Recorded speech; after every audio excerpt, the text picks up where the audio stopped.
Welcome to Wife Cheating Story. I hope you have an enjoyable and relaxing time listening. Let's get started. We're incredibly grateful for your support. Before we begin today's tale, tell us, which city or country are you joining us from? We love connecting with our global audience. Now, let's dive into today's story. Chapter 1. Ties That Bind. Trent Calloway never considered himself special growing up in Oak Ridge, a blue-collar town where ambition often died in the steel mill shadow. His father worked there for 30 years before lung disease claimed him.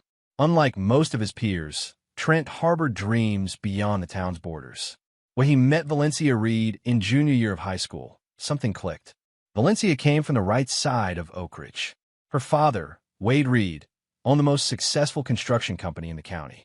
Valencia was expected to date boys from families with similar standing, not the son of a steelworker. "You're different," Valencia told him on their third date, as they sat by Willow Creek. "Everyone else here just accepts what they're given. You want more." Their romance flourished despite her parents' initial disapproval. Valencia saw in Trent what others missed: determination wrapped in quiet confidence. When college acceptance letters arrived, Trent received a partial scholarship to state, but not enough to cover expenses. Valencia got into several prestigious universities. "We'll figure it out," she promised. "We'll stay together." Then September 11th happened during their senior year. The world changed, and so did Trent's path. The military offered structure, purpose, and college funding. When he told Valencia about enlisting, her reaction surprised him. "I always knew you'd find your way," she said, eyes bright with a mixture of fear and pride. "Just promise you'll come back to me." Wade Reed finally warmed to Trent when he enlisted. "Shows character," he told his daughter, though his wife Claudia remained skeptical. Valencia's best friend, Nora Wexler, warned her about military relationships. "Long distance never works," Nora cautioned, "especially military marriages. My cousin went through it." Valencia dismissed her concerns. Their love was different. After basic training, Trent proposed during his first leave. They married in a modest ceremony before his first deployment. Valencia in a simple white dress she bought off-rack despite her mother's horror. Trent in his dress uniform. 22 years old and full of promises. The reception wasn't lavish, but it was theirs. Wade made a toast that surprised everyone with its sincerity. "To the man who proved me wrong," he said, raising his glass to Trent. "Take care of my little girl." Trent's childhood friend Dexter Hayes served as best man. Dexter had taken over his father's auto repair shop in Oak Ridge and remained Trent's closest connection to home.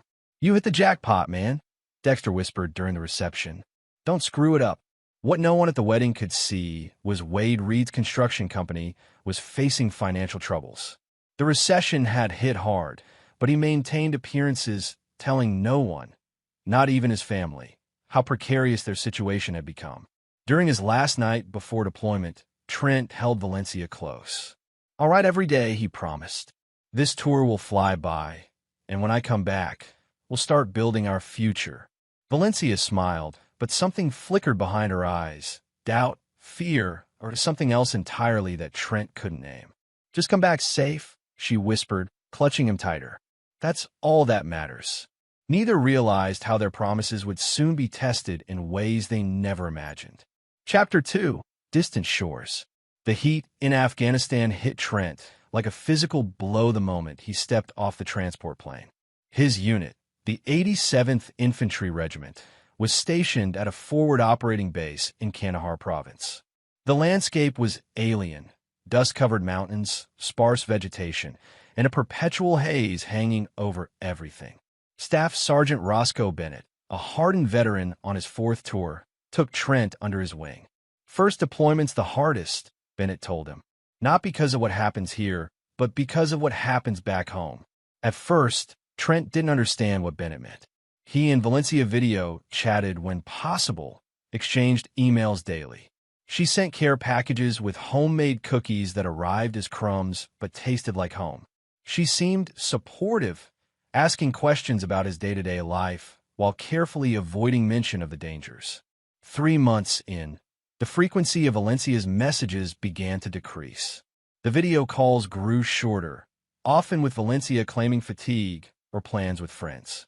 Trent attributed it to the 13-hour time difference and the natural rhythm of life continuing without him. My wife's started renovating the house, Valencia mentioned during one call, the video quality pixelating her expression.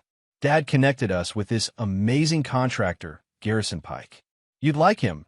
He's rebuilding homes for veterans when he's not working on high-end projects.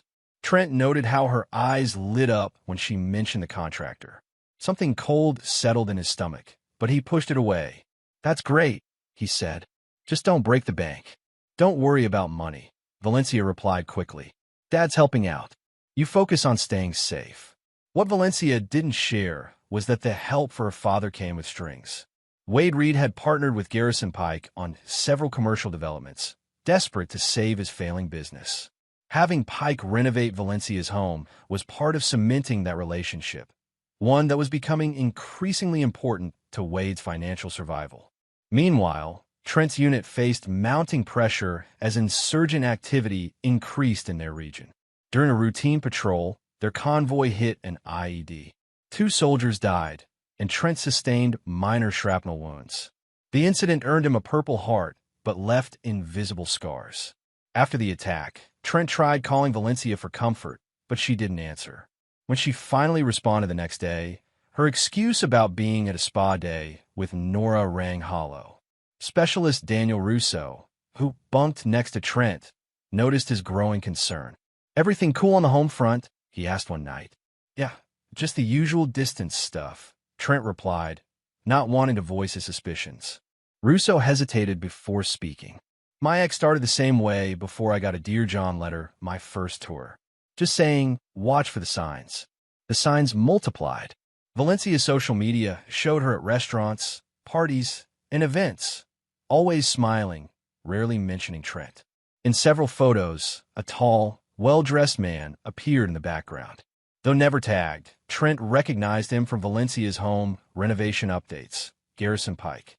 "She's just living her life," Trent told himself. "I can't expect her to put everything on hold." Then came the operation in a small village near the Pakistani border.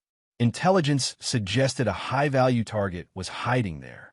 What they found instead was an ambush that left Trent with a bullet through his shoulder and 3 more dead comrades. During his recovery at the base hospital, Trent received only one brief email from Valencia expressing generic concern.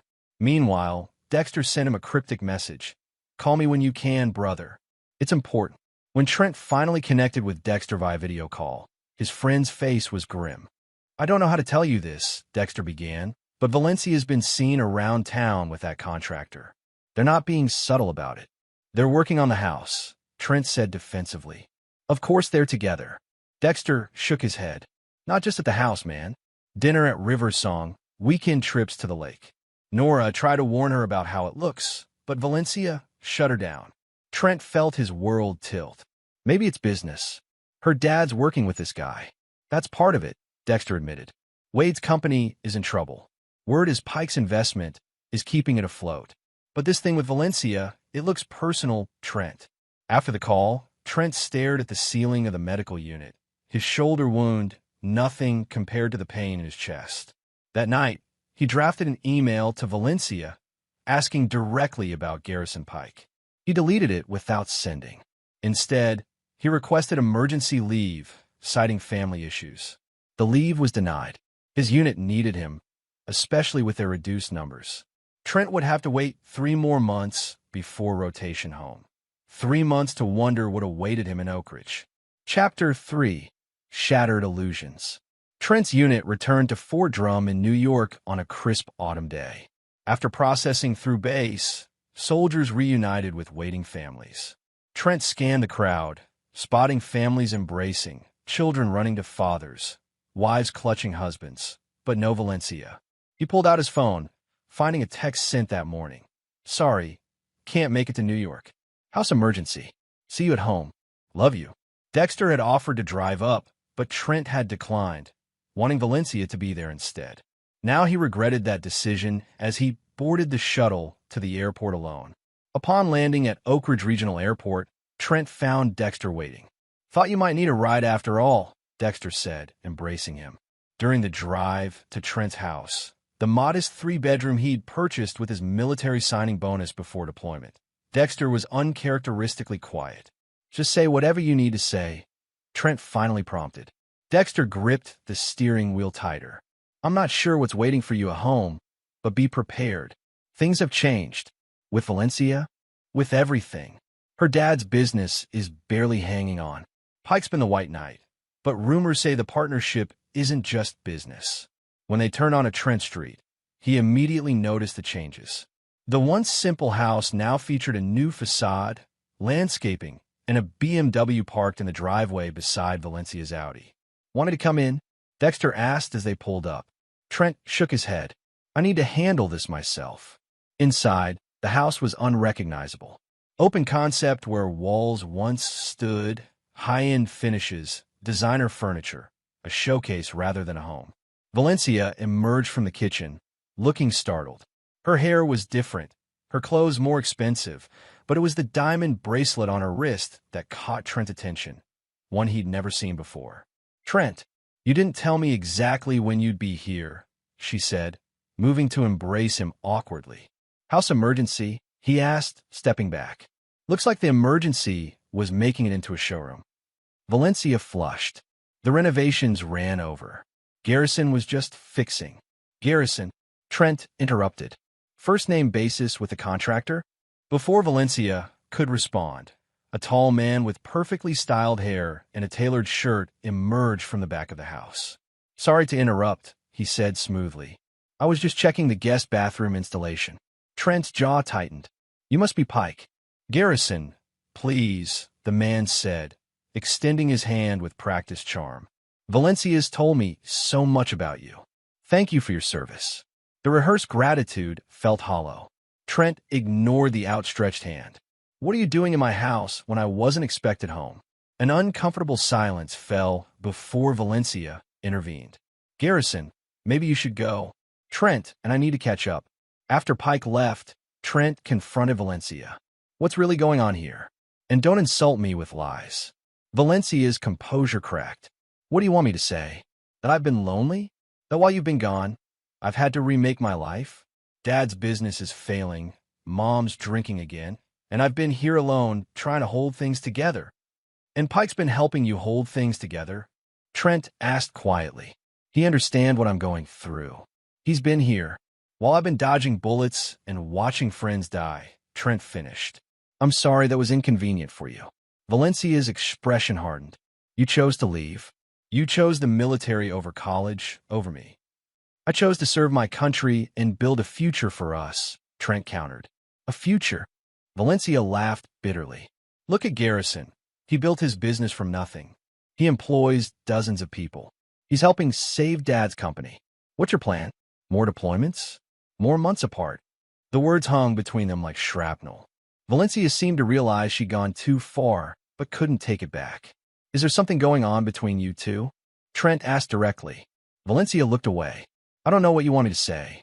The truth will be a start. After a painful silence, Valencia met his eyes. I care about him. It wasn't planned, but while you were gone, I realized I deserve someone who'll be here.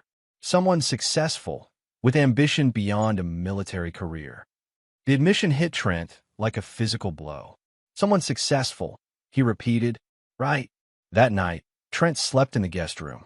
The next morning, he found an envelope on the kitchen counter. Inside was a letter from Valencia requesting divorce and a check from Wade Reed for $75,000, labeled property settlement. Trent called a lawyer that afternoon. Within a week, he had moved out, renting a small apartment above Dexter's auto shop. The divorce proceedings began quickly, with Valencia eager to finalize things. Through it all, Trent maintained a composed exterior that worried his friends. You're too calm, Dexter observed one evening. It's not natural. What good would losing it do? Trent replied. She's made her choice. What Trent didn't share was that beneath his calm demeanor, a plan was forming, not just for survival, but for transformation. The military had taught him strategy, patience, and how to identify an enemy's vulnerabilities.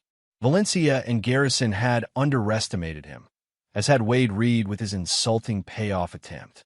They thought Trent Calloway was a stepping stone on their path to success. They would soon discover he was actually a landmine, waiting for the right pressure to detonate. Chapter 4: Foundations of Vengeance. The divorce was finalized in record time, with Valencia eager to move forward with her new life. Trent signed the papers without contesting anything, a decision that puzzled both his lawyer and Dexter. "She's taking you to the cleaners," his attorney, Leona Bradshaw, warned.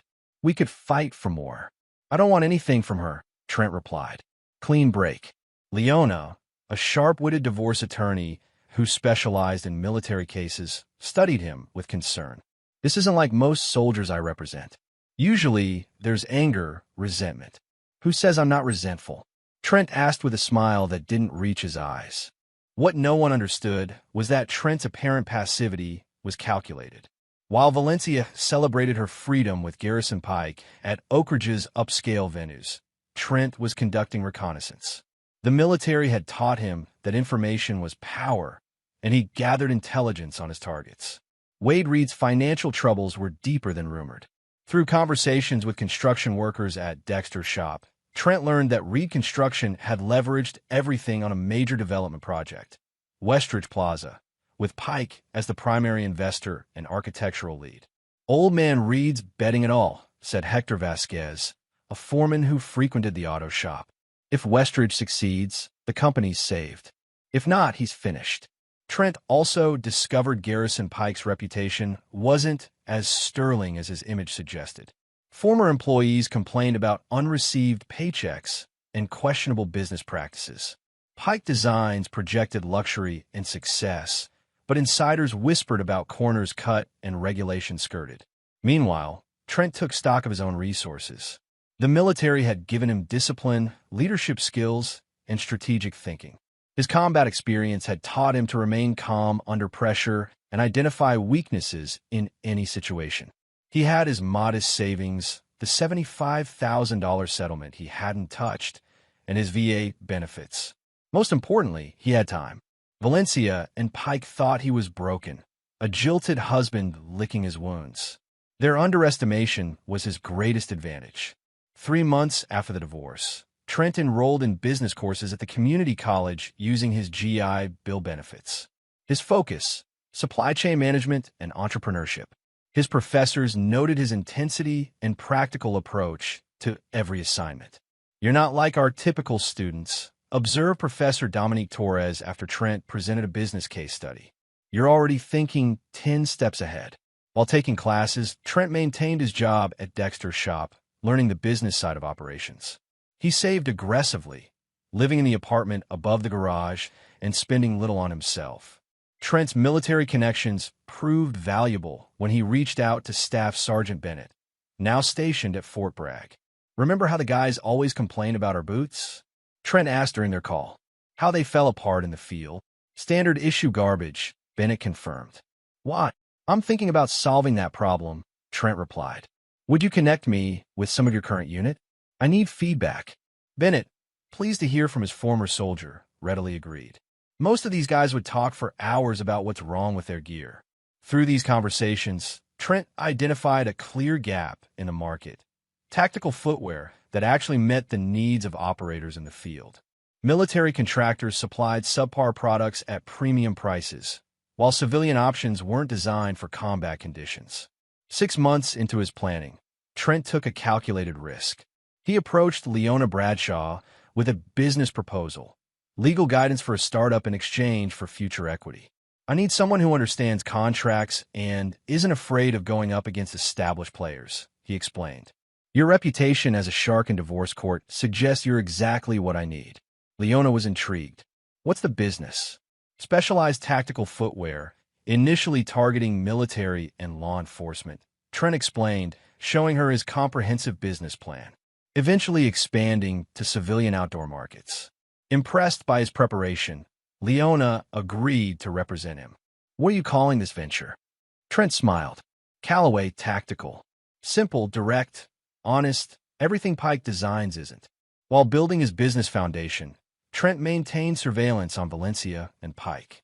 Their relationship had grown increasingly public, with Valencia now working at Pike Designs as a client relations specialist, a position created specifically for her. The Westridge Plaza development had broken ground with significant media coverage, positioned as Oak Ridge's economic revitalization project.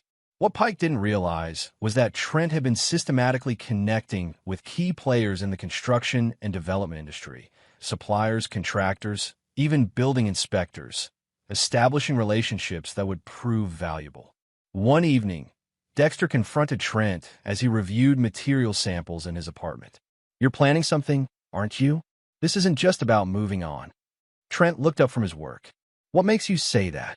"You've got that look. Same one you had when Billy Thornton bullied us in 10th grade, before you orchestrated his social downfall without ever throwing a punch." Trent chuckled at the memory. Billy deserved what happened.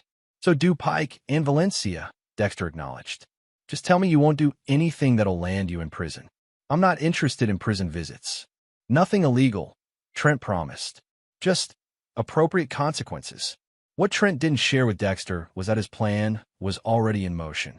Earlier that week, he'd met with Colin Maxwell, a building inspector with a reputation for thoroughness, who had been passed over for the Westridge Plaza inspections in favor of a more flexible colleague. "Must be frustrating to see corners cut," Trent had commented during their meeting. Maxwell's expression had darkened. "Pike's got friends in the permit office, but karma comes around eventually." "Maybe karma just needs a little direction," Trent had suggested.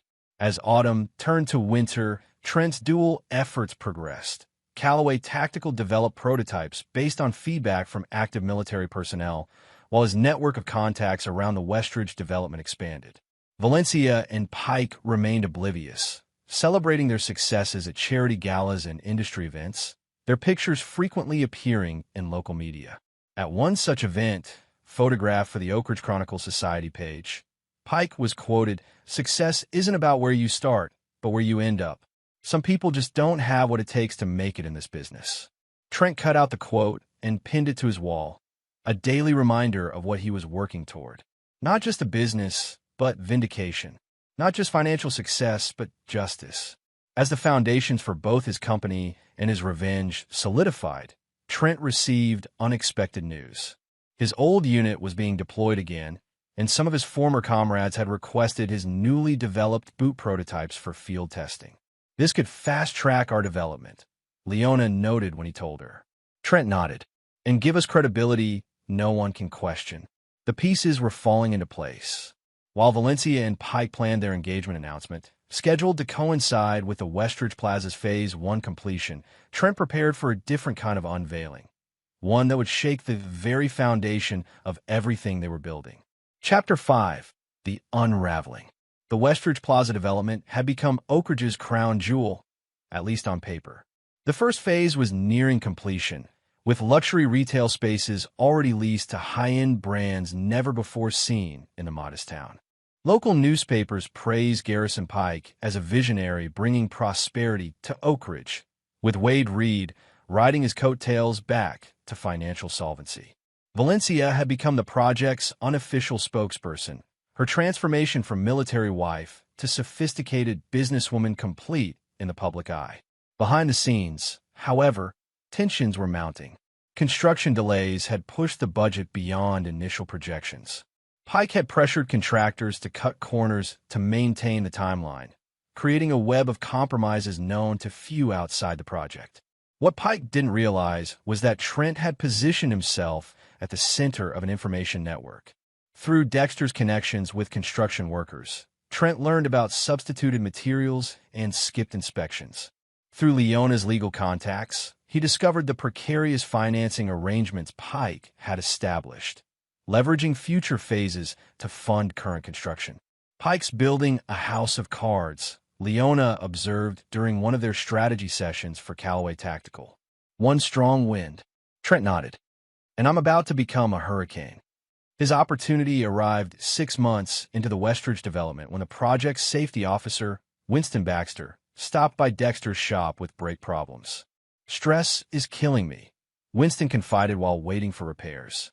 "Pike's pushing us to finish the main pavilion for some big announcement event, but there are issues with the structural supports." "Serious issues?" Trent asked casually. Serious enough that I've documented everything and sent registered letters to cover my ass, Winston replied. I'm not going down when this comes to light. That evening, Trent made 2 calls. The first was to Colin Maxwell, the building inspector who'd been sidelined from the Westridge project.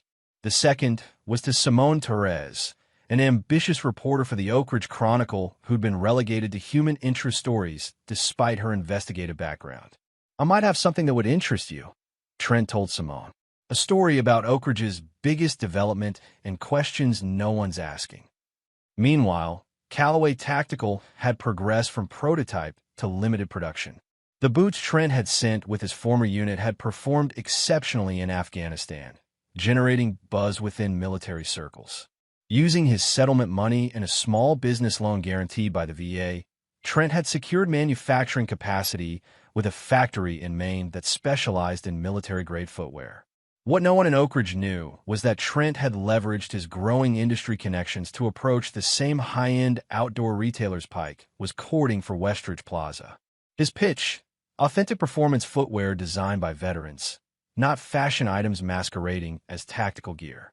2 weeks before the grand Phase 1 opening of Westridge Plaza, Trent's plans converged. The Oak Ridge Chronicle published Simone Torres's explosive investigation. Questions of safety. Westridge development shortcuts exposed. The article detailed substituted materials, skipped inspections, and structural concerns backed by Winston Baxter's documentation and Colin Maxwell's professional assessment. The same day, the Department of Building Safety announced an emergency inspection of all Westridge Plaza structures before any occupancy permits would be issued. Construction halted immediately. Pike was blindsided. At an emergency meeting with Wade, Reed, and other investors, he projected confidence. This is a minor setback. Some disgruntled ex-employee making noise. We'll handle it. Valencia, now sporting an ostentatious engagement ring, publicly defended Pike in a press conference. These allegations are baseless attacks on Oak Ridge's economic future.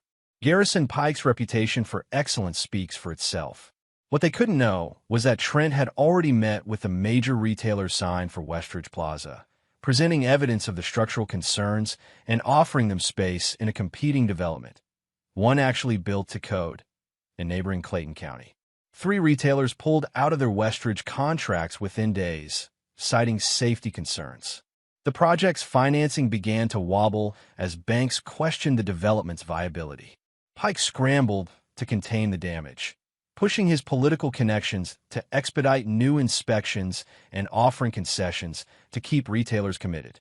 But the bad news continued when whistleblowers from Pike's previous projects came forward with similar stories of cut corners and safety violations. Valencia found herself in an impossible position. Her father's company was completely leveraged on Westridge's success. Her fiancé was facing mounting allegations. Her carefully constructed new life was showing cracks. Late one night, she appeared at Dexter's shop after hours, finding Trent working on financial projections for Callaway Tactical. "You're behind this, aren't you?" she demanded, eyes red from crying. Trent looked up calmly. "Behind what? Don't play innocent. The inspections, the article, the retailers pulling out, it's all too coordinated." "Sounds like karma to me," Trent replied. "Or maybe just the consequences of cutting corners." Valencia's composure cracked. "You don't understand what you're doing. My father will lose everything. Will lose everything. Like I lost everything when you decided I wasn't successful enough?" Trent countered. "When you threw away our marriage while I was serving overseas. This is your revenge? Destroying a project that would help the whole town." Trent stood, facing her directly. "I didn't substitute inferior materials. I didn't bribe inspectors. I didn't put people's safety at risk for profit. That was your successful fiancé." Valencia faltered. "Garrison says it's standard industry practice. Everyone does it, and that makes it right." Trent shook his head. "The Valencia I married had higher standards." She noticed the Callaway Tactical prototypes and marketing materials on his desk. "What is all this?" "My future," Trent replied simply. "The one you didn't think I was capable of building." Valencia left without another word, but her visit confirmed what Trent suspected. the pressure was working. The facade was cracking. The following week, the situation deteriorated further. Emergency inspections revealed significant structural issues requiring extensive remediation. The project completion date was pushed back indefinitely. Investors began demanding answers and threatening to pull funding. Pike's response was to double down, holding another press conference where he accused competitors and disgruntled elements of orchestrating a smear campaign. Though he didn't name Trent directly, the implication was clear. What Pike couldn't have anticipated was that Trent had obtained copies of the original building plans through his network, showing the approved materials and methods, compared with documentation of what was actually used. This evidence was anonymously delivered to the district attorney's office with a detailed accounting of the potential public safety implications. The DA announced an investigation into possible criminal negligence and fraud related to the Westridge development. Pike's political connections suddenly became liabilities as officials distanced themselves from the controversy. Meanwhile, Valencia discovered financial irregularities in Pike's personal accounts, transfers from business funds to cover mounting personal expenses and lavish purchases. When confronted, Pike's charm vanished. "Mind your own business," he snapped. "I'm trying to save this project and your father's company. Show some gratitude." Their relationship, built on mutual ambition and superficial attraction, began to fray under real pressure. Valencia started to see Pike not as the successful visionary she'd thought, but as someone who took shortcuts and assigned blame rather than accepting responsibility. Everything Trent wasn't. The final blow came when 3 of the major banks financing Westridge Plaza called their loans due to material breach of development agreements. Pike lacked the liquidity to cover the demands, and Wade Reed's company wasn't in position to help. At the height of the crisis, Trent launched Callaway Tactical with a media campaign featuring testimonials from active military personnel. The company's motto, "Built with integrity, tested in combat," was a not-so-subtle contrast to Pike's faltering reputation. Within days of launch, Callaway secured a limited contract with a Special Forces unit, a credential that immediately established the company's legitimacy. Orders began flowing in from military personnel and law enforcement agencies who had heard about the boots through the veteran community. When Pike tried to secure emergency financing to save Westridge Plaza, he discovered that potential investors had already been approached about Callaway Tactical's expansion plans. Several had chosen to back Trent's venture instead, impressed by his approach and the product's authenticity. The unraveling was complete when Wade Reed, facing financial ruin, made a desperate decision. He approached Trent directly, meeting him at the small manufacturing facility Callaway had established on the outskirts of Oak Ridge. "You've won," Wade said, looking older than his years. "Pike's finished. Valencia's devastated. Was that enough revenge for you?" Trent regarded his former father-in-law calmly. "This was never about revenge, Wade. It was about consequences."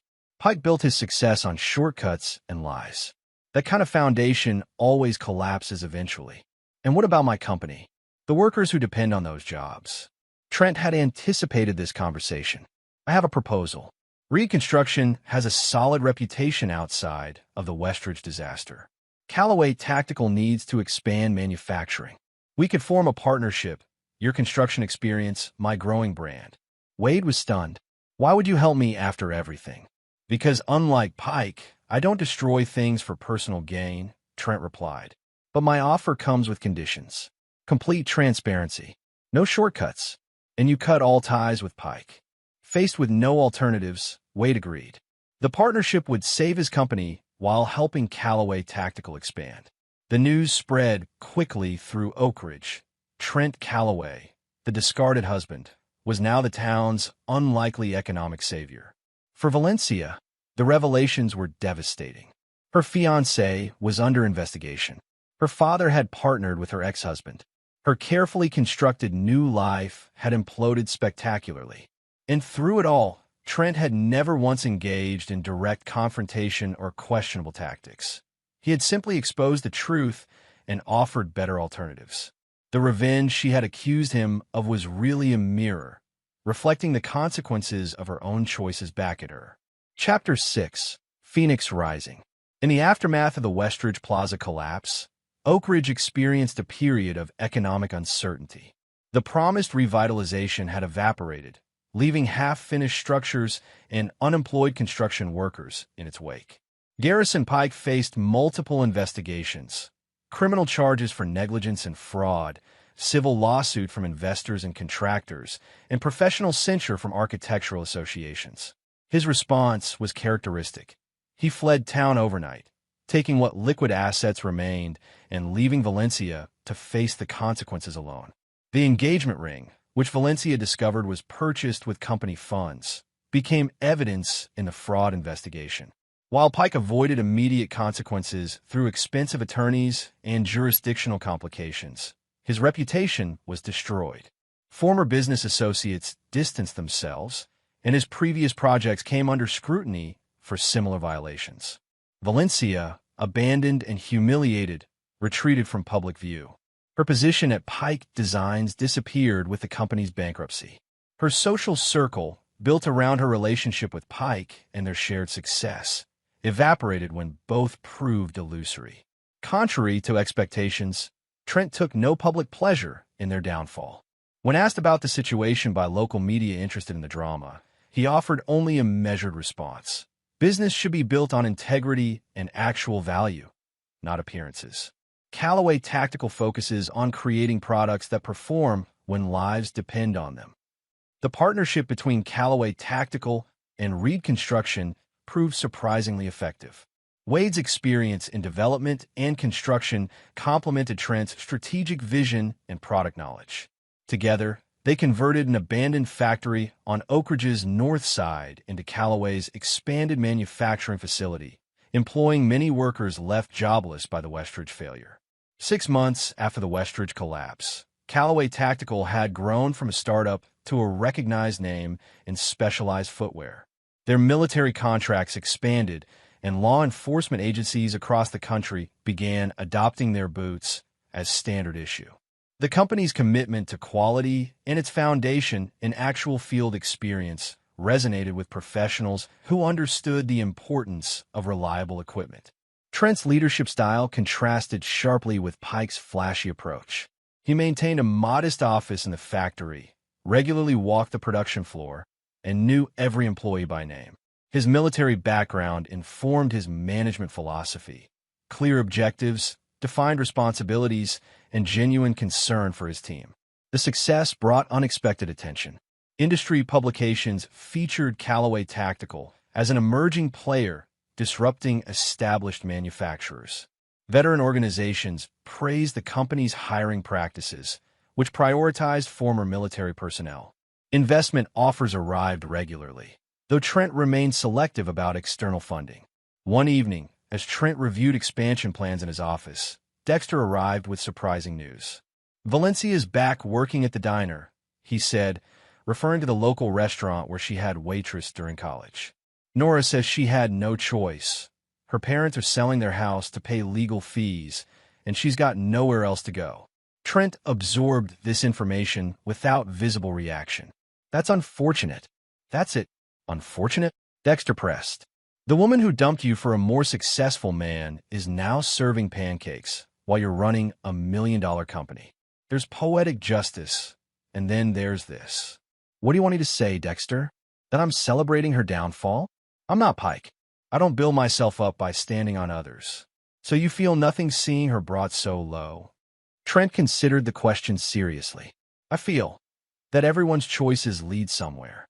She chose Pike because he appeared successful and present. I was neither at the time. Her mistake wasn't choosing him over me. It was valuing appearance over substance." Dexter shook his head. "You're a better man than most." What Trent didn't share was the complexity of his feelings. Vindication, certainly, but not the satisfaction he had expected. The revenge that had driven him for months felt hollow now that it was complete. Valencia's suffering didn't heal his wounds. Only his own success and forward momentum did that. The following week, Callaway Tactical received an unexpected visitor. Valencia arrived at the factory reception area, clearly uncomfortable but determined. "I need to speak with Trent," she told the receptionist. "It's personal." When Trent emerged from his office, Valencia barely recognized him. Gone was the military crew cut, replaced by a more relaxed style. His posture remained disciplined, but he carried himself with the confidence of someone who knew exactly who he was and where he was going. Valencia, he acknowledged. Let's talk in my office. Once the door closed, Valencia spoke rapidly. I know you orchestrated everything. The inspections, the article the investors pulling out. You systematically destroyed Garrison and took my father's company in the process. Trent leaned against his desk. Is that what you came to say? I came to ask why, she replied, voice breaking. Was humiliating me so completely necessary? Was ruining my life worth it? I exposed Pike's fraudulent practices and offered better alternatives to investors and retailers. Trent corrected calmly. Everything that happened stemmed from his actions and choices, and yours. My choices? I made one mistake. You chose a man who built his success on lies and shortcuts, Trent interrupted. You chose appearance over substance, Valencia. That wasn't a mistake. It was a revelation of character. The words landed like physical blows. Valencia's carefully constructed indignation crumbled. So this was your revenge? Showing me how wrong I was. This wasn't about revenge, Trent replied. It was about building something real while Pike built illusions. The fact that his illusions couldn't withstand scrutiny isn't my fault. And what about us? Did what we had mean anything to you? Trent's expression softened slightly. It meant everything to me. That's why your letter hurt so deeply. I deserve someone successful. Those words stayed with me through every day of building this company. Valencia flinched at hearing her own words quoted back. I was wrong, she admitted quietly. About so many things. Yes, you were. Trent agreed without malice. But your mistake wasn't leaving me. It was measuring success by the wrong metrics. After a pause, Valencia asked, what happens now? With us? Nothing. That chapter is closed, Trent replied. But if you're asking about your future, that's entirely up to you. Easy for you to say from your position, she said bitterly. I've lost everything. No, you've lost the illusion of everything, Trent corrected. Just like I did when I came home to find you with Pike. The difference is what we built afterward. Their conversation was interrupted by Leona Bradshaw arriving for a scheduled meeting. Seeing Valencia, she raised an eyebrow but remained professional. Should I come back later? She asked Trent. No, we're finished, he replied, turning to Valencia. Good luck, Valencia. I mean that sincerely. As Valencia left, she passed the wall of Callaway Tactical's core values, prominently displayed in the reception area. Integrity, resilience, innovation, purpose. Words that once would have seemed quaint to her now felt like an indictment of all she had valued and lost. That evening, Trent met with Wade Reed at the factory to discuss expansion plans. Despite their complicated history, they had developed a functional professional relationship. Valencia came to see you today, Wade noted. It wasn't a question. She did, Trent confirmed. She's struggling, Wade said, the concern of a father evident in his voice. Claudia and I are doing what we can, but the legal bills. Trent nodded. I heard you're selling the house. No choice. Pike left us holding most of the bag, Wade admitted. The partnership with you saved the business, but our personal finances are another matter. After their meeting concluded, Trent made a decision that surprised even himself.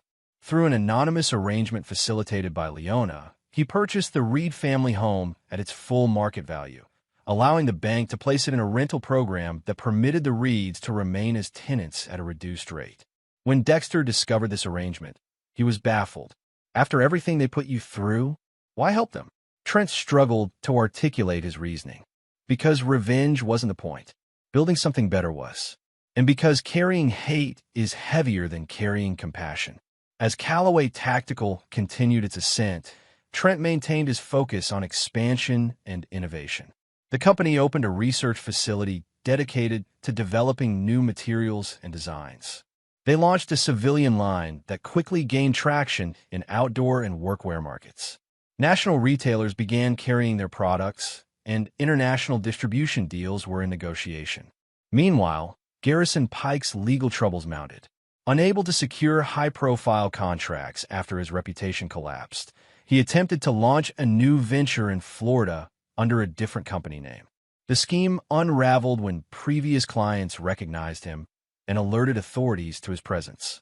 Valencia, gradually rebuilding her life, enrolled in community college courses while continuing to work at the diner.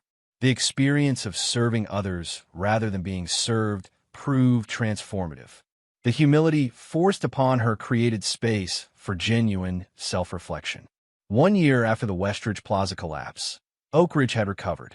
Callaway tactical success generated ancillary businesses and opportunities. The abandoned Westridge site was eventually purchased by a regional developer who, working with Reed Construction, converted it into a mixed-use development with more modest but sustainable goals. Trent, now 31, had achieved success beyond what either he or Valencia had imagined possible during their marriage. Yet material success wasn't what drove him forward. It was the knowledge that he had built something authentic, a company that reflected his values and created genuine value for others. His revenge, if it could be called that, wasn't in Valencia and Pike's downfall. It was in proving that integrity and perseverance could achieve what shortcuts and appearances couldn't. Lasting success built on solid foundations. Chapter 7. Empire Building. 5 years after the Westridge Plaza debacle, Callaway Tactical had evolved from a specialized footwear company into Callaway Performance Systems, a comprehensive provider of tactical gear, training, and consulting services with operations across the United States and contracts in 12 countries. The company's headquarters remained in Oak Ridge, though the original factory had expanded multiple times to accommodate growing production demands. The abandoned industrial zone surrounding the facility had transformed into a vibrant business park housing suppliers, technology partners, and support services, all part of the Callaway ecosystem. Trent's leadership approach had become legendary within the industry. His military background informed his management philosophy: clear objectives, defined responsibilities, and genuine concern for his team. But it was his strategic vision that truly distinguished the company. While competitors chased trends, Callaway identified and solved fundamental problems for operators in the field. The difference between us and everyone else, Trent explained to new employees, is that we never forget who we serve and what's at stake when our products are deployed. This unwavering focus on end-user needs earned Callaway contracts with elite military units, federal law enforcement agencies, and international security organizations. Their testing protocols, which subjected every product to real-world conditions before approval, became industry standards. The company's expansion into training and consulting happened organically when clients began requesting guidance on equipment implementation and operational procedures. Trent built this division by recruiting veterans with specialized expertise, creating a second career path for former operators while enriching Callaway's knowledge base. By any measure, Trent Callaway had become the embodiment of success. The company employed over 500 people, annual revenues exceeded $100 million, and industry publications regularly featured him as a visionary leader who had disrupted established markets through innovation and authenticity. Despite his professional accomplishments, Trent maintained a relatively private personal life. He had purchased a modernized farmhouse on 30 acres outside Oak Ridge, where he could find solitude after demanding days. His closest relationships remained with Dexter and a small circle of military friends, though his position necessitated a broader social network. Leona Bradshaw, whose early legal support had been crucial to Callaway's formation, now served as chief legal officer and one of Trent's most trusted advisors. Their professional relationship had deepened into genuine friendship based on mutual respect and shared values. "You never actually talk about it," Leona remarked during a rare social dinner at Trent's home. The transformation from jilted husband to industry leader. "It's quite the story." Trent smiled, because it's not the story most people think it is. "Oh, what's the real story then?" "It's not about revenge or proving Valencia wrong," Trent replied, choosing his words carefully. "It's about finding purpose. The military gave me that once. When I lost it, and her, I had to find something new to drive me forward. And building an empire was it." Leona pressed. "Building something meaningful," Trent corrected, something that matters to people who put their lives on the line. The size was never the point. What Trent didn't articulate was how completely his identity had evolved beyond his past. The pain of Valencia's betrayal had faded, replaced by appreciation for the catalyst it had provided. Without that breaking point, he might never have discovered his true capabilities or purpose. Meanwhile, Oak Ridge had been transformed by Callaway's success. The once struggling town now attracted young professionals and businesses seeking proximity to the company's operations. Property values had increased, the downtown area had been revitalized, and educational opportunities had expanded with Callaway's support for technical training programs at the community college. Wade Reed had retired from active management at Reed Construction, though the company remained a key partner in Callaway's infrastructure projects.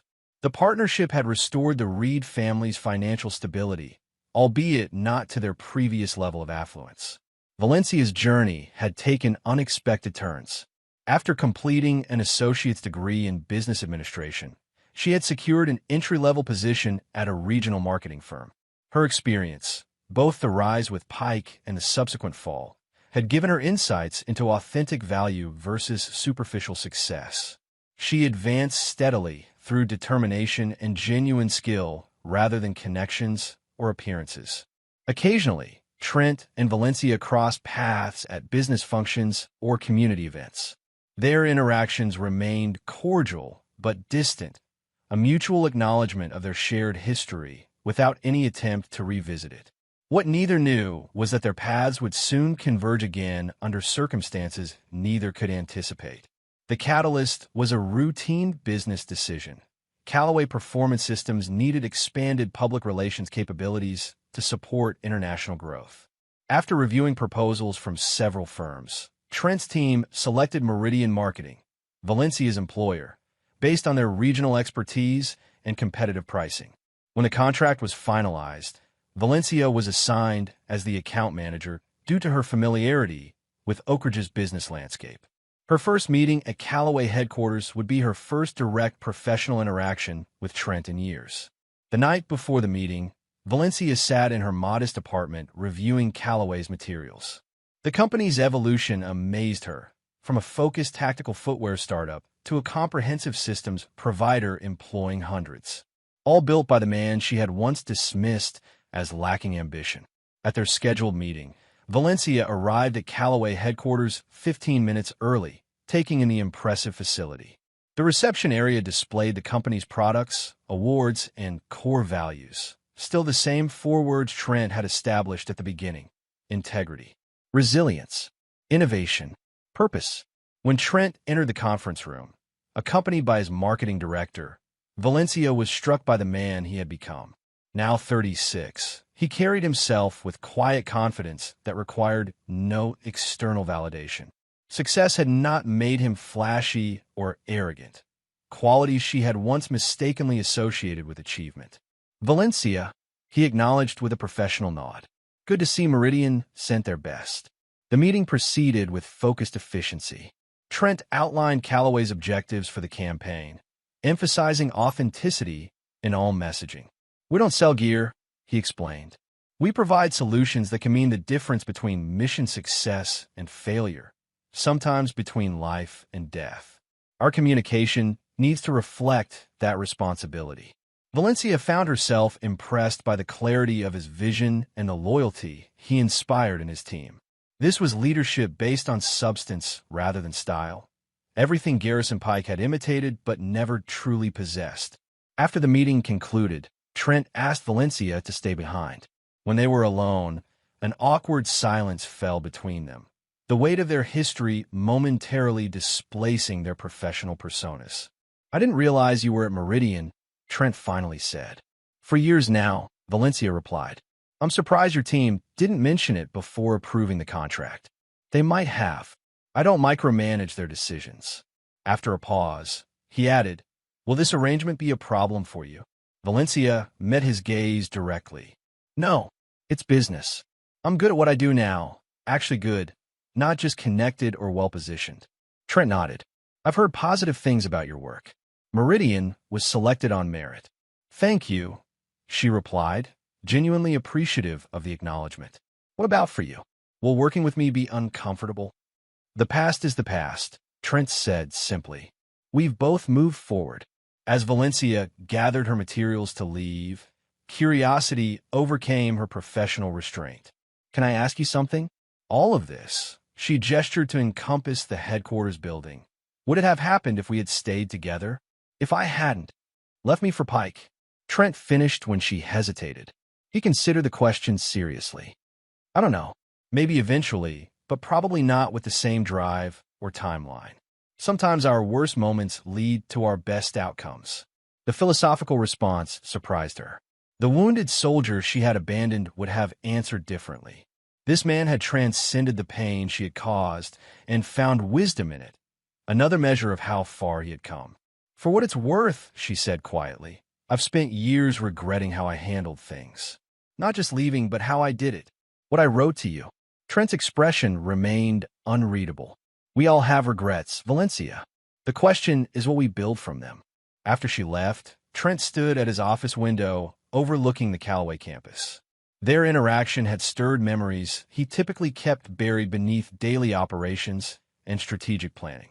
Not just of Valencia's betrayal, but of the man he had been before, defined by external expectations rather than internal purpose. That evening, he called Dexter, who had expanded his auto repair business into a regional chain with Trent's early investment. Valencia's firm is handling our international PR, Trent explained after exchanging greetings.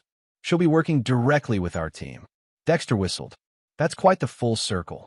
How'd it feel seeing her in a professional context?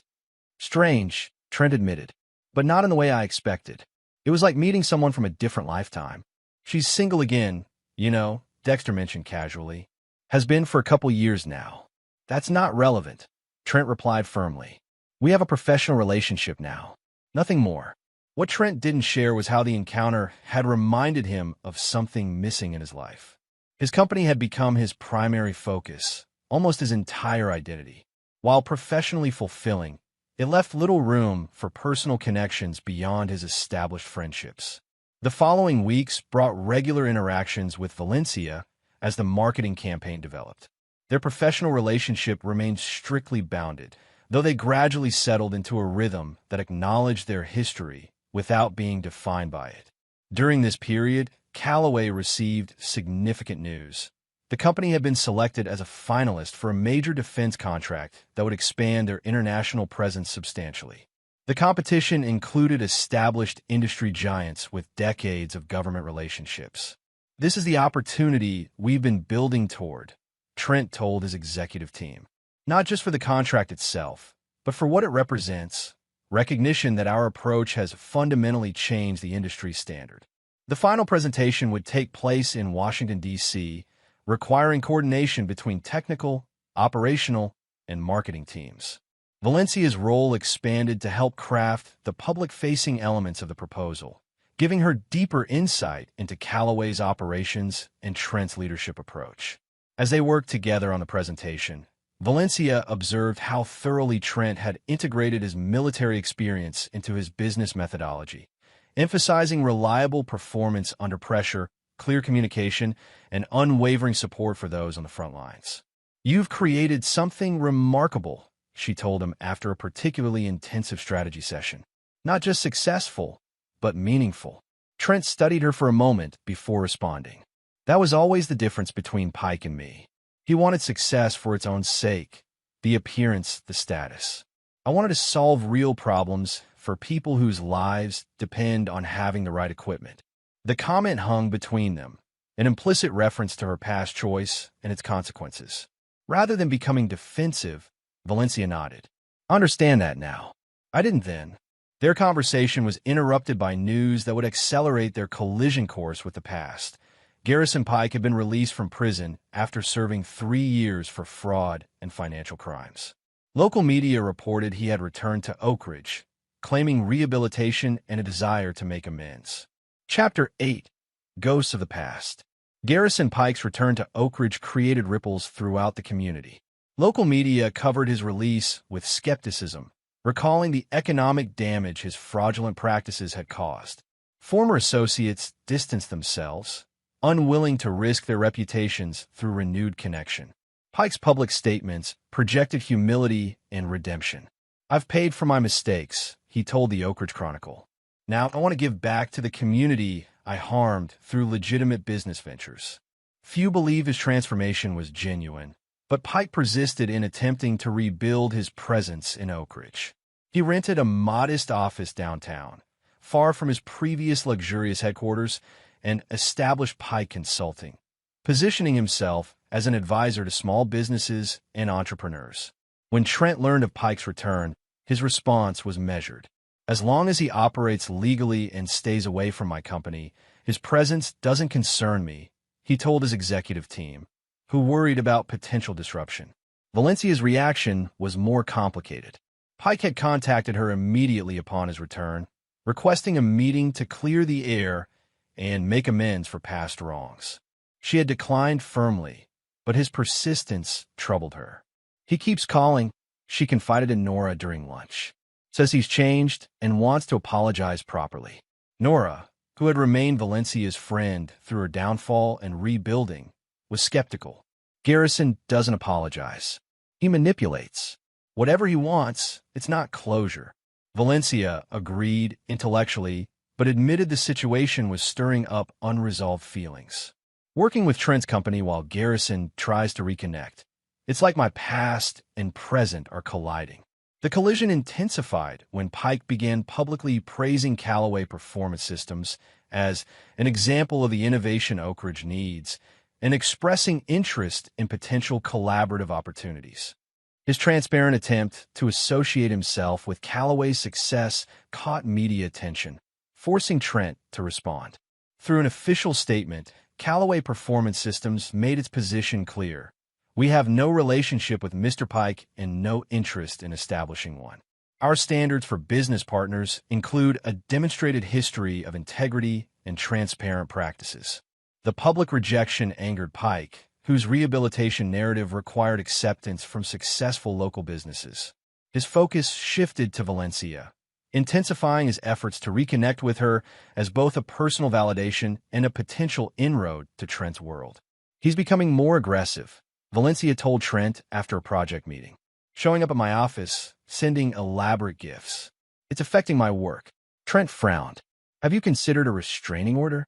"That feels extreme, but his behavior is increasingly erratic," Valencia admitted.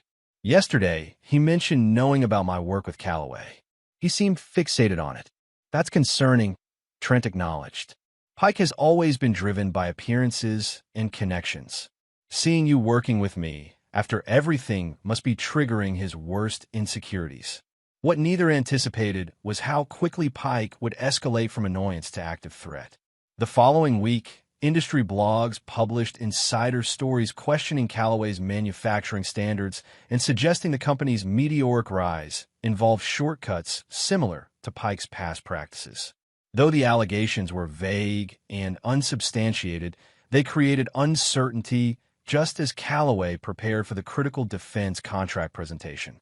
Suppliers and partners requested reassurance. Competitors amplified the rumors. Leona's investigation quickly traced the stories to sources connected to Pike, though his involvement was carefully concealed. "Classic Pike.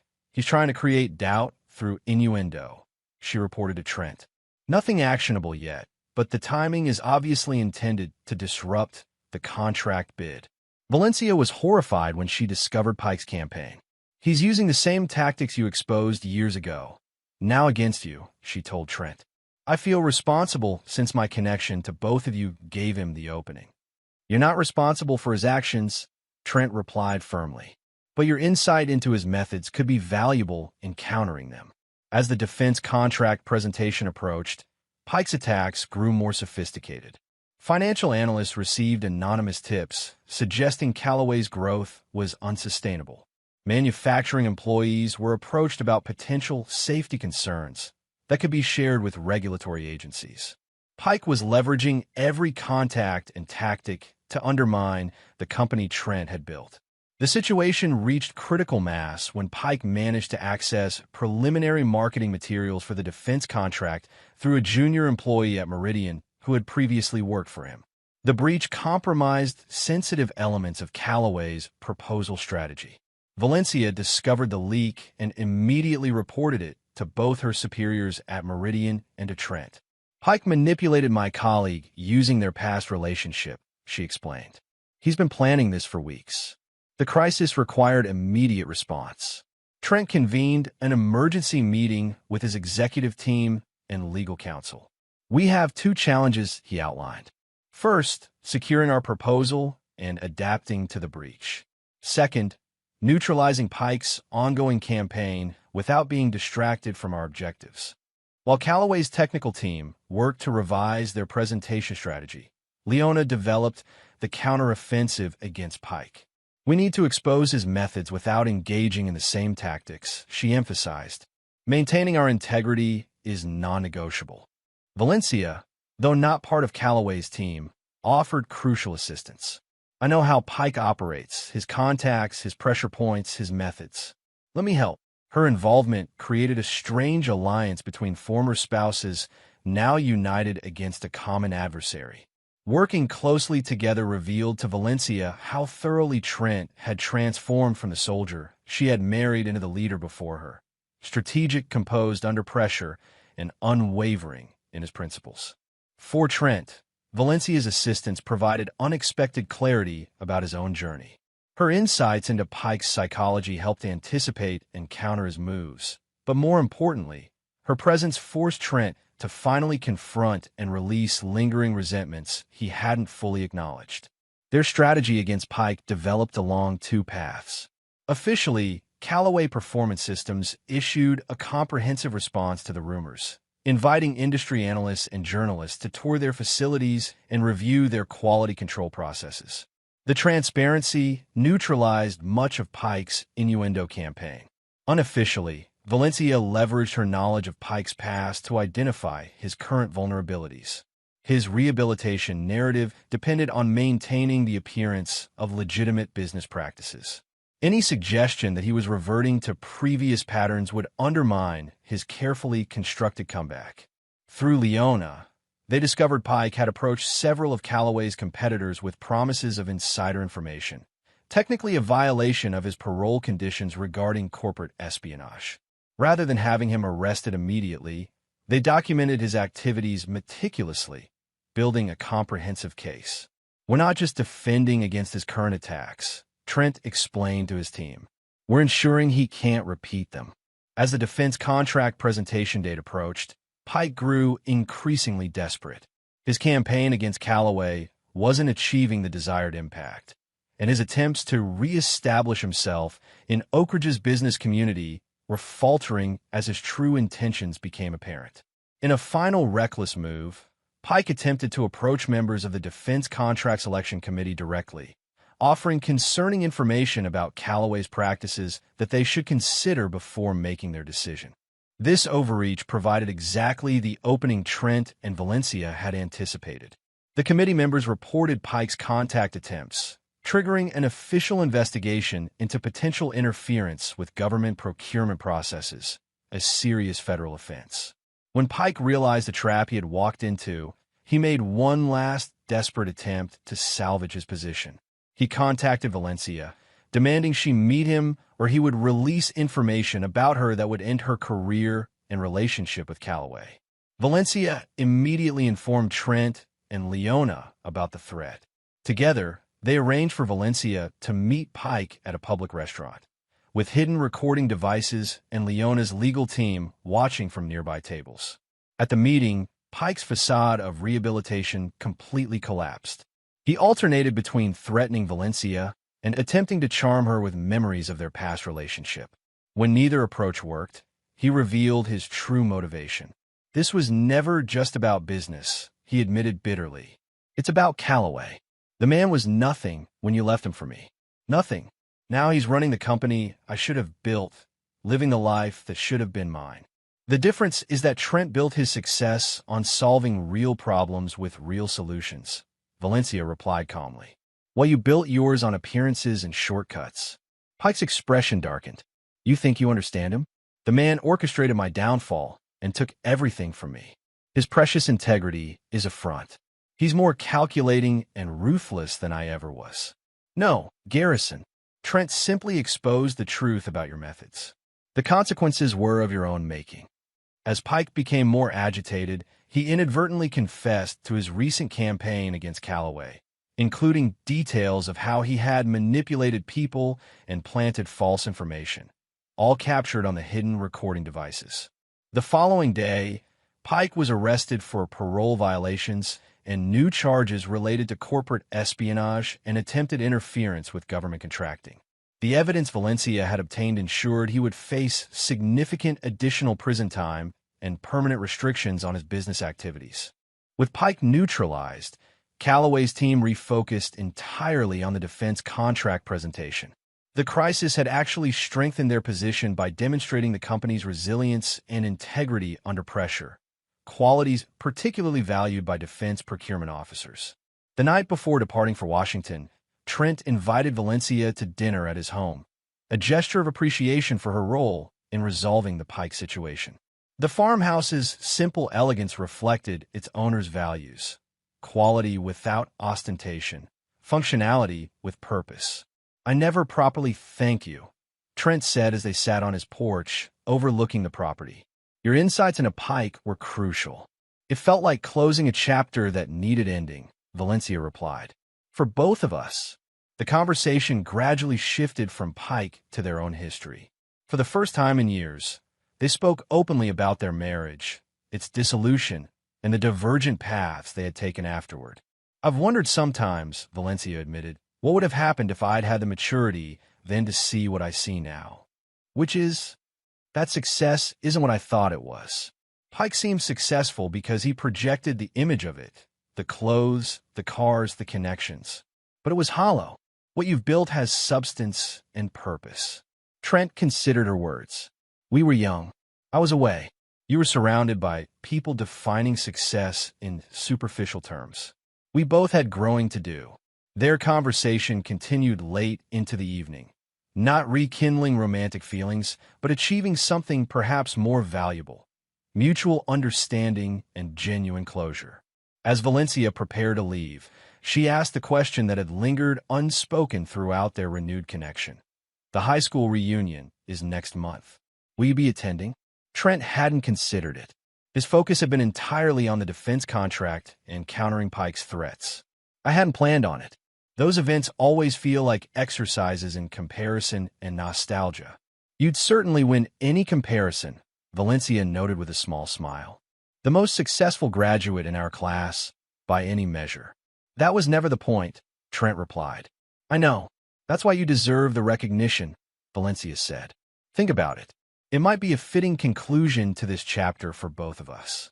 As she drove away, Trent considered the invitation and what it represented. Perhaps it was time to come full circle, to return to where their story began, not for validation or vindication, but as acknowledgement of the journey completed. The following morning, Trent and his team departed for Washington, focused entirely on the presentation that could expand Calloway's impact globally. The past, for the moment, was placed firmly behind them. Chapter 9. Full Circle. The Oak Ridge High School 20th reunion was held at the Grand Meridian Hotel, the most upscale venue in the now prospering town. The transformation of Oak Ridge over 2 decades mirrored the divergent journeys of its graduates. Some had flourished beyond expectations, others had struggled against unforeseen challenges, and many had settled into lives different from their youthful ambitions. The reunion committee, chaired by Nora Wexler, had spent months planning the event. The guest list revealed the scattered paths of the class of 2005: doctors, teachers, entrepreneurs, parents, and everything in between. But one name generated particular anticipation: Trent Calloway, whose success had put Oak Ridge on the map and whose personal story had become local legend. "Is he actually coming?" committee members asked repeatedly. "Has he confirmed?" Trent had neither confirmed nor declined. The defense contract presentation in Washington had been successful, with the final decision expected within weeks. Upon returning to Oak Ridge, he had immersed himself in operational matters, the reunion invitation set aside amid more pressing concerns. 3 days before the event, Dexter raised the subject during their monthly dinner. "So, Are you going to show these people who you've become, or what? Trent shrugged. What would be the point? The people who matter to me already know who I am. Maybe it's not about proving anything, Dexter suggested. Maybe it's about closing a circle. The phrase echoed Valencia's words from weeks earlier. Trent considered how much had changed since their high school days, since his return from deployment to find his marriage shattered, since the painful rebuilding that followed, since the recent confrontation with Pike that had finally exorcised old ghosts. I'll think about it, he told Dexter, though he remained uncertain. The morning of the reunion, Trent received the news he had been waiting for. Callaway Performance Systems had won the defense contract, securing the company's international expansion and validating its approach against entrenched competitors. The team celebrated the achievement, though Trent remained characteristically focused on implementation rather than accolades. That evening, as the reunion began at the Grand Meridian, speculation about Trent's attendance grew among former classmates. His absence would be conspicuous, his presence momentous. Valencia arrived early to help Nora with final arrangements. She had debated attending, knowing her history with Trent and Pike would be a subject of inevitable gossip. But she had earned her place in Oak Ridge through years of rebuilding her life and reputation. She belonged at the reunion as much as anyone. Have you heard if Trent is coming? Nora asked as they arranged name tags. I suggested he should, but he seemed reluctant, Valencia replied. It might be for the best. Our history would overshadow everything else. The ballroom gradually filled with former classmates reconnecting, comparing life paths, and revisiting shared memories. Many had followed Trent's success from afar, reading about Callaway Performance Systems in business publications or seeing the company's products used by law enforcement and military personnel. As the evening progressed, Valencia found herself engaged in conversations about her marketing career, carefully navigating questions about her past relationships. She had built a respectable professional identity separate from both her failed marriage and her disastrous relationship with Pike. The woman who had once valued status above substance had evolved into someone who understood the difference between them. Shortly after the formal dinner began, a stir swept through the ballroom. Heads turned toward the entrance where Trent Callaway stood, dressed not in flashy attire, but in a well-tailored suit that projected quiet confidence. He had come alone, without entourage or fanfare. The room fell momentarily silent as former classmates processed his presence. This was the local success story in the flesh, the jilted husband who had transformed rejection into empire. Valencia felt her heart beat faster as conversations resumed with increased energy. Trent moved through the room with natural ease, greeting former classmates without pretension. His manner was engaged but reserved, exactly as Valencia would have expected from the man she now knew him to be. When he approached her table, the surrounding conversations hushed slightly, attendees not even attempting to disguise their interest in this interaction. Valencia, he greeted her with a genuine smile. You and Nora did an excellent job with the arrangements. I'm surprised you came, she replied honestly. Dexter and you both made the same point about closing circles, Trent said. It seemed like the right time. Their exchange was observed with fascination by those nearby, many of whom had followed the dramatic arc of their relationship through local gossip over the years. What they witnessed was neither awkward tension nor romantic reconciliation, but something more nuanced, mutual respect between two people who had traveled difficult roads to become their authentic selves. As the reunion continued, Trent was approached by former teachers, classmates, and even Valencia's parents, who attended as chaperones. Wade Reed's interaction with his former son-in-law was particularly noted, cordial and respectful, reflective of their current business relationship rather than their complicated past. The reunion committee had planned a series of light-hearted awards for attendees. Most children traveled farthest, most career changes. When they announced most successful, the room erupted in applause before Trent's name was even called. He accepted the recognition with grace, but redirected attention to the collective achievements of their class. Success isn't measured by company size or revenue, he noted in brief remarks. It's found in building something meaningful, whether that's a business, a family, a community contribution, or simply becoming who you were meant to be. The words resonated deeply with Valencia, who understood their personal significance. The Trent addressing their classmates had integrated his past experiences, including his pain, into wisdom that defined his present without controlling it. Later in the evening, as attendees mingled and reminisced, the hotel manager approached Trent with urgent concern. "Mr. Calloway, there's a security situation at the entrance. Your bodyguards are causing quite a stir." Trent appeared confused. "I don't have bodyguards." The situation clarified when they reached the lobby. A black SUV had pulled up to the hotel entrance, and two professionally dressed security personnel stood scanning the area with the unmistakable alertness of professional protection specialists. Before Trent could inquire, the rear door opened, and an elegant woman emerged, Leona Bradshaw, accompanied by Calloway's executive team. "Sorry for the dramatic entrance," Leona apologized as she approached. "But we couldn't wait until morning to deliver the news." "The contract?" Trent asked, immediately focused. "Not just that," Leona replied, her usual professional demeanor giving way to genuine excitement. "The Secretary of Defense personally called. They're not just adopting our gear, they're implementing our entire training protocol for special operations units. It's beyond what we proposed." The significance of this development was momentous. Calloway's methodologies would now influence military operations at the highest levels, a validation of Trent's vision that exceeded even his ambitious goals. As Trent absorbed this news, former classmates gathered in the lobby, witnessing the scene with dawning realization. The security personnel, the executive team's deference to Trent, the evident importance of the moment, all confirmed what many had heard but few had truly comprehended about Trent Calloway's rise. Valencia, standing nearby, felt a complex mixture of emotions: pride in Trent's achievement, appreciation for the leader he had become, and a bittersweet acknowledgement of her own past blindness to his potential. When Trent turned to find her watching, he crossed the lobby to share the moment. "Everything we've built, it's going to make a real difference now," he told her quietly. "For the operators in the field, the ones who matter most." "You always understood what really mattered," Valencia replied. "I'm sorry I didn't see that sooner." Around them, their former classmates watched with undisguised fascination as the woman who had once declared Trent not successful enough stood before him now, his company's triumph unfolding in real time. Some expected, perhaps even hoped for, a moment of public humiliation or rejection. It would have completed the revenge narrative they had constructed around Trent's rise.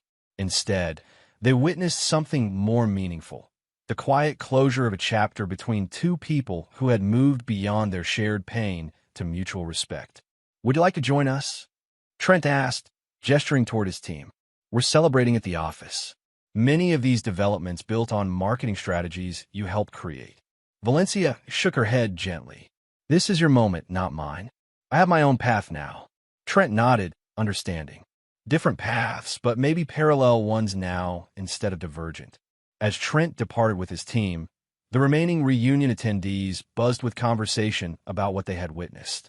For most, it was simply dramatic entertainment, the perfect conclusion to their nostalgic evening. For Valencia, watching the SUVs pull away, it represented something profound: the final resolution of their complicated history. Trent had achieved success beyond anyone's imagination, but his greatest triumph wasn't financial or professional. It was becoming a man defined by purpose rather than resentment, by vision rather than vindication. The following morning, as attendees departed Oak Ridge to return to their scattered lives, local media reported two significant developments: Callaway Performance Systems' landmark defense contract and Garrison Pike's additional sentencing for parole violations and new charges. The contrast between these stories provided perfect symmetry. The man who had built his success on integrity reaching new heights, while the man who had relied on shortcuts and appearances faced the consequences of those choices once again. Trent returned to his farmhouse after the celebration with his team, reflecting on the completion of a journey that had begun with a devastating betrayal. The revenge he had once craved had materialized in a form he could never have anticipated: not through Valencia's downfall or Pike's imprisonment, but through his own transformation into someone who had transcended their impact on his life. The military had taught him that true victory wasn't about destroying enemies, but about achieving objectives that mattered. His objective had evolved from personal vindication to creating something of lasting value, a company that protected those who protected others. As for Valencia, the reunion marked her own form of closure. The ambitious young woman who had valued status over substance had grown into someone who recognized authentic achievement. Her professional success, though more modest than Trent's, was built on genuine skills rather than connections or appearances. In the weeks following the reunion, as Callaway Performance Systems began implementing the defense contract, Trent received an unexpected message from Valencia. Not a personal outreach, but a formal introduction to a veteran support organization seeking corporate partnerships for rehabilitation programs. The gesture communicated everything necessary about their new relationship: professional, purposeful, focused on creating value rather than revisiting the past. Trent approved the partnership immediately, recognizing its alignment with Callaway's core values. Their paths would continue to intersect in Oak Ridge's business community, their shared history informing but no longer defining their interactions. Both had learned the same fundamental lesson through different experiences. True success wasn't measured by external validation, but by internal integrity. The transformation of a heartbroken soldier into an industry leader hadn't occurred because of revenge, but because of resilience. The company he built stood as testament not to Valencia's poor judgment, but to his own discovered purpose. And in that discovery lay the most complete form of vindication, becoming someone whose success was so authentic and meaningful that comparison to the past became irrelevant. Trent Callaway had not just survived betrayal. He had alchemized it into something precious and enduring.